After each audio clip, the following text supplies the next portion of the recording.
Hi guys, అందరూ ఎలా ఉన్నారు? ఈరోజు నేను బొమ్మరిల్లు ఫైర్ ఫ్రూట్స్ని విజిట్ చేశాను.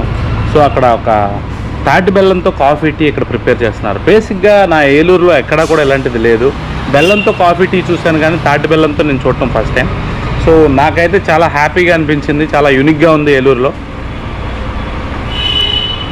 టేస్ట్ కూడా నాకు బాగా నచ్చింది. ఈ కప్ పేరు కూడా ఒకటి డిఫైన్ చేశారు వీళ్ళు, ఆంధ్ర తాటి బెల్లం అని.